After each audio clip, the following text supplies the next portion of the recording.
புதுச்சேரியில் உயர்த்தப்பட்ட மின் கட்டணத்தை குறைப்பது குறித்து பரிசீலிக்கப்பட்டு வருவதாக முதலமைச்சர் ரங்கசாமி தெரிவித்துள்ளார்.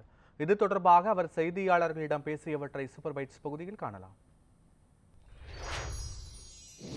சாப்பாடு மாதிரி நல்லா இருக்கும்.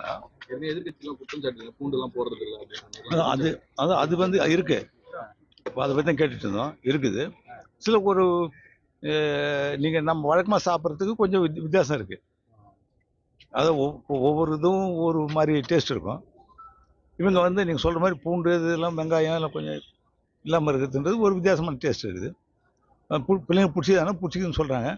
அதை பற்றி நாங்கள் யோசனை பண்ணிட்டு இருக்கிறோம். அந்த சாப்பாடு என்ன மாதிரி பிள்ளைகளுக்கு ஏற்றவாறு என்ன மாதிரி கொடுக்கலாம்னு.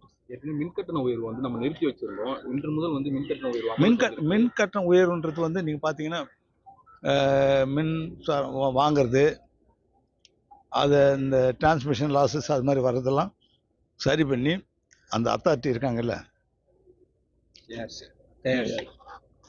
அதை அவங்க அந்த ஒரு மீட்டிங் வச்சு அந்த மீட்டிங்கில் முடிவெடுத்து எல்லாத்தையும் கணக்கு பண்ணி தான் கொடுக்குறாங்க.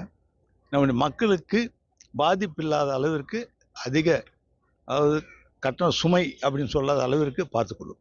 இல்லை, ஏற்கனவே நம்ம அதுதான் நிறுத்தி வச்சிருந்தோம். ஜூன் மாதம் வந்தது நம்ம நிறுத்தி வச்சிருந்தோம். இன்னைக்கு திருப்பி வந்து அமல்படுத்துறாங்க. இப்போ எதிர்கட்சியெல்லாம் போராட்டம் பண்ணிட்டு இருக்காங்க.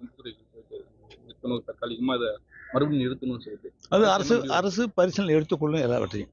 வருவாயை பெருக்கிறதுக்காக தமிழகத்தில் பார்த்தீங்கன்னா அங்கே இருக்கிற முதலமைச்சர் வெளிநாடுகள்லாம் செஞ்சு இப்போ நம்ம அமைச்சர் அறிவிச்சிருக்கோம். ஆனால் இது அமைச்சர்லாம் போயிட்டு வந்தாங்க. அதுதான் போயிட்டு வந்தாங்க. இல்லை, இப்போ பாண்டிச்சேரியில் மாநாடு அந்த மாதிரி வைப்போம் கொண்டு வருவோம்.